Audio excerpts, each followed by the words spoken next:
안녕하세요. 매일 아침 말씀 묵상에 오신 여러분을 진심으로 환영합니다. 4월 15일 화요일 호시아의 엄난한 아내. 우리는 이제까지 하나님께서 우리를 어떻게 사랑하시는지 부부관계를 통하여 우리에게 대한 하나님의 사랑을 묘사하고 있음을 생각해 보았습니다. 오늘은 하나님께서 그렇게 우리를 사랑하심에도 불구하고 우리는 그 사랑을 배반하는 고멜 같지 않은지를 살펴보는 시간을 가지게 됩니다. 생각할 문제, 엄난한 고멜은 누구를 나타내는가? 교회는 어떤 면에서 구약시대의 죄를 반복했는가? 오늘 우리에게 주는 교훈은 무엇인가? 하나님께서 어느 날 선지자 호세에게 이렇게 명하십니다. 너는 가서 엄난한 여자를 맞이하여 엄난한 자식들을 낳아라. 이 나라가 여호와를 떠나 크게 엄난함이니라. 정말 선지자가 경험할 수 있는 가장 황당하고 어려운 명령 가운데 한 가지가 아니겠습니까? 엄난한 여자를 만나서 엄난한 자식을 낳으라니. 어떻게 하나님께서 중매를 쓰시면서 선지자에게 이런 아내를 소개할 수가 있단 말인가? 그러나 그 이유는 하나님께서 이스라엘을 어떻게 사랑하시는 것을 보여주기 위한 하나의 예정이 되도록 하셨습니다. 하나님은 그렇게 사랑하시는데 이 나라가 어떻게 하나님께 배반하는지를 선지자가 몸으로 경험하고 고통하는 경험을 통하여서 하나님의 심정, 하나님의 마음을 대변하도록 그렇게 섭리하신 것이었습니다. 하나님께서 말하시는 엄난의 뜻은 무엇입니까? 호시아 3장 1절에 보면 여호와께서 내게 이르시되 이스라엘 자손이 다른 신을 섬기고 금포도 과자를 즐길지라도 여호와가 그들을 사랑하나니 너는 또 가서 타인의 사랑을 받아 업녀된 그 여자를 사랑하라 하시기로. 성경에서 말하는 엄난의 의미는 마치 부인이 자기 남편을 버리고 다른 남자에게 가는 것처럼 하나님의 백성들이 하나님을 버리고 우상을 섬기며 이 교회의 엄난한 풍속들을 따라가는 것을 이야기하고 있습니다. 호시아 9장 10절에는 그 구체적인 내용을 바알에게, 우상에게 예배하는 것이라고 묘사해 주고 있습니다. 옛적에 내가 이스라엘을 만나기를 광야에서 포도를 만남같이 하였으며 너희 조상들을 보기를 무화과 나무에서 처음 맺힌 첫 열매를 봄같이 하였거늘 그들이 바알볼에게 가서 부끄러운 우상에게 몸을 들이므로 저희가 사랑하는 우상같이 가정하여졌도다. 하나님은 그들을 사랑하시기를 마치 무화과 나무에서 첫 열매를 본 것처럼 그렇게 반갑게, 그렇게 귀하게, 그렇게 사랑스럽게 그들을 대우했건만 그들은 바알에게 가서 자기들의 몸을 들임으로 우상을 통하여 마음과 영혼이 더럽혀진 경험을 했다고 말씀하십니다. 선지자들이 그들을 부를수록 그들은 점점 멀리하고 바알들에게 제사하며 아로새긴 우상 앞에서 분향하였느니라. 결국 북방 이스라엘은 하나님의 그 강곡한 사랑의 초청을 거절하고 바알 숭배로 인하여 멸망하게 됩니다. 우리가 아는 것처럼 BC 722년에 아수르로 포로로 잡혀가는 참으로 고통스러운 경험을 당하게 되는데 그 이유는 엄난한 곧 우상숭배, 바알숭배 때문이었습니다. 그런데 하나님은 또 놀랍게도 값을 주고 버림받은 여인, 참으로 가치없는 여인을 사라고 말씀하시면서 그 버림받은 지역에 있는 당신의 백성들을 찾아가시는 당신의 사랑을 묘사해 주고 계십니다. 하나님께서 선지자 호시아에게 엄난한 여인인 줄 알면서 그와 결혼하라고 요청하신 것은 하나님의 종에게 주어진 가장 귀한 임무일 것입니다. 그러나 하나님은 인간의 죄와 반역으로 인한 고통을 하나님의 관점에서 이야기하기 위해 호세아를 사용하셨습니다. 하나님은 사랑으로 아내 이스라엘을 선택하셨지만 이스라엘은 반복해서 하나님을 배반했습니다. 그러나 매우 놀랍게도 하나님은 그녀를 다시 받아들이시고 회복시켜 주시는 것입니다. 그런데 안타깝게도 그 호시아와 고멜의 이야기는 신약 시대에 어떻게 다시 반복되어지고 있습니까? 계시록 7장 1절 2절에 보면 이일 후에 내가 내 천사가 땅 모퉁이에 선 것을 보니 땅의 사방에 바람을 붙잡아 바람으로 하여금 땅에나 바다에나 각종 나무에 불지 못하게 하더라. 또 봄에 다른 천사가 살아계신 하나님의 인을 가지고 해 돋는 데로부터 올라와서 땅과 바다를 해롭게 할 권세를 받은 네 천사를 향하여 큰 소리로 외치되 마지막 재난의 바람이 불기 전에 천사 땅 네 모퉁이에 선 천사들로 하여금 바람이 불지 못하게 합니다. 왜냐하면 살아계신 하나님의 인을 당신의 백성들에게 인치는 일이 먼저 있어야 하기 때문입니다. 인친 후에 바람을 놓게 될 것입니다. 하나님의 백성은 그 재난과 어려움 속에서도 보함을 입게 될 것입니다. 하나님께서 당신의 백성이라고 인치는 것은 어떤 의미입니까? 그들이 죄를 버리고 돌아올 때에, 그들이 하나님께 순복할 때에 하나님께서 너는 내 백성이다라고 마지막 환난 가운데서 지켜주실 것을 말씀합니다. 그래서 하나님은 당신의 백성을 찾고 부르시고 계십니다. 바벨론 가운데도 아직 당신의 백성들이 있기 때문입니다.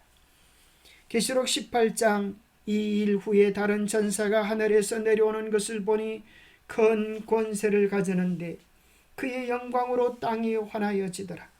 힘찬 음성으로 외쳐 이르되 무너졌도다 무너졌도다 큰 성 바벨론이여, 귀신의 처소와 각종 더러운 영혼이 모이는 곳과 각종 더럽고 가장한 새들이 모이는 곳이려도다. 그 음행의 진노의 포도주로 말미암아 만국이 무너졌으며 또 땅의 왕들이 그와 더불어 음행하였으며 땅의 상인들도 그 사치의 세력으로 치부하였도다더라. 하나님께서 천사를 통하여 명하십니다. 바벨론이 무너지니 하나님의 백성들은 속히 나오라는 것입니다. 음행으로 말미암아서 진노의 포도주로 만국이 무너졌고 땅의 왕들이 그와 더불어 음행하였다고 말씀하십니다. 마지막 시대 고멜의 엄란함이 온 땅에 가득할 것을 묘사해 주고 있습니다. 도대체 이게 무슨 말씀입니까? 순결하고 깨끗해야 할 이스라엘이, 순결하고 깨끗해야 할 교회가 그 영적 지조를 잃어버리고 우상과 짝하는 형편 속에 있음을 이야기해 줍니다. 그것을 신약성경도 여전히 엄렬하고 묘사하고 또 바벨론이라고 기록해 주고 있는 것입니다. 계시록 17장 2절에 보니까 땅의 임금들도 그와 더불어 음행하고 음행의 포도주에 취하였다고 말합니다. 마치 우리는 포도주를 마시며 죄악에 탐닉하는 죄악의 파티를 보는 장면 같지 않습니까?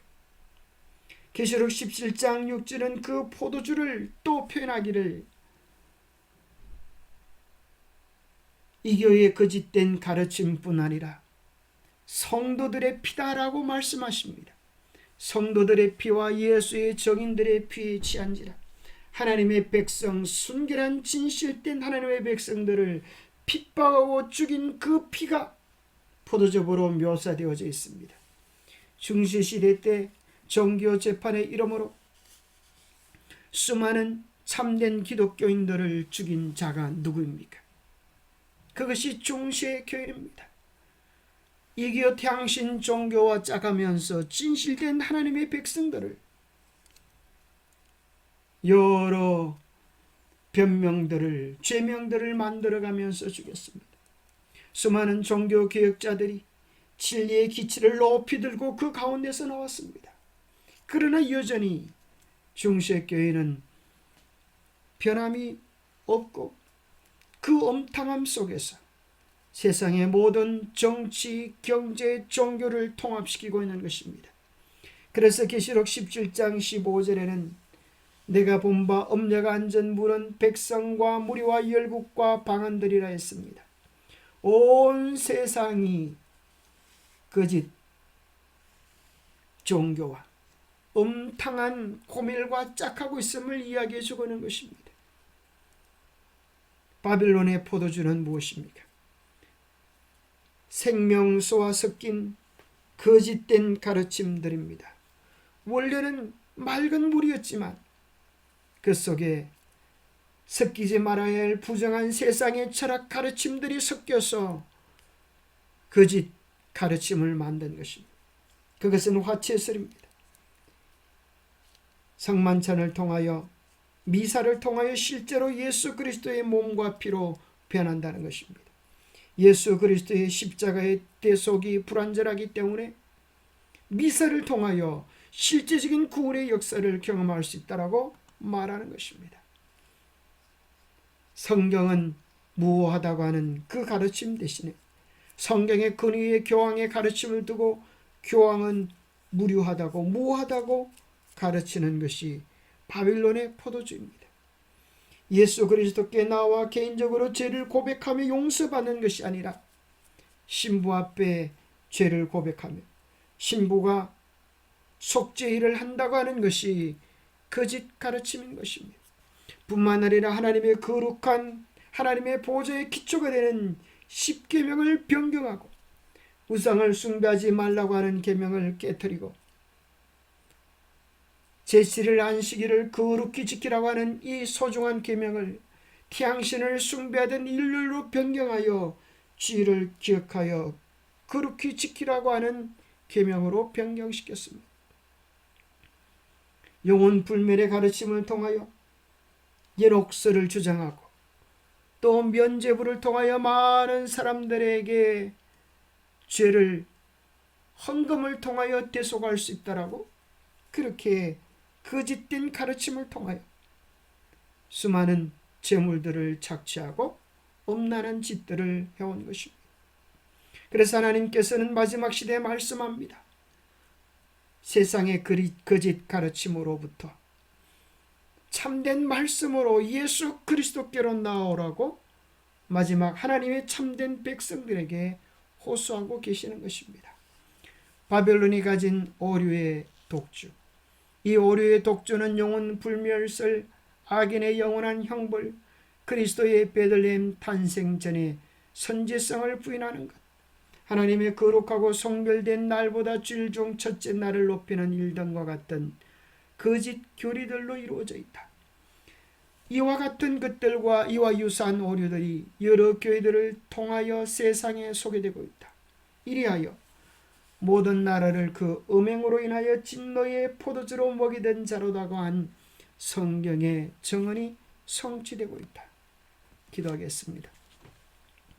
하나님 아버지, 우리는 정말 놀랍고 고귀한 하나님의 사랑을 받은, 너무나 귀한 대접을 받은 하나님의 어린 양의 신부들입니다.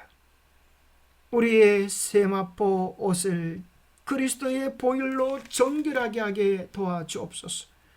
주님의 보혈에 우리 행실을 씻게 하시고 말씀이 우리의 삶이 되는 정결하고 깨끗한 삶을 주님께 드리게 하여 주옵소서. 고멜이 걸어갔던 엄탕하고 죄악스러운 길을 걸어가는 오늘날 교회의 형편을 용서해 주시고 깨닫게 하셔서 바벨론의 포도주를 버리고 깨끗한 생명수를 마실 수 있도록 도와주옵소서. 오직 예수, 오직 말씀, 오직 믿음, 오직 순종으로 우리의 길을 힘차게 전진할 수 있도록 도와주옵소서.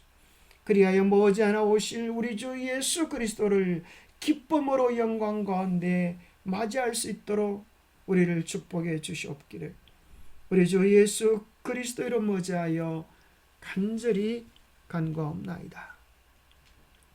결국 세상 마지막에는 두 부류의 교회가 있을 것입니다.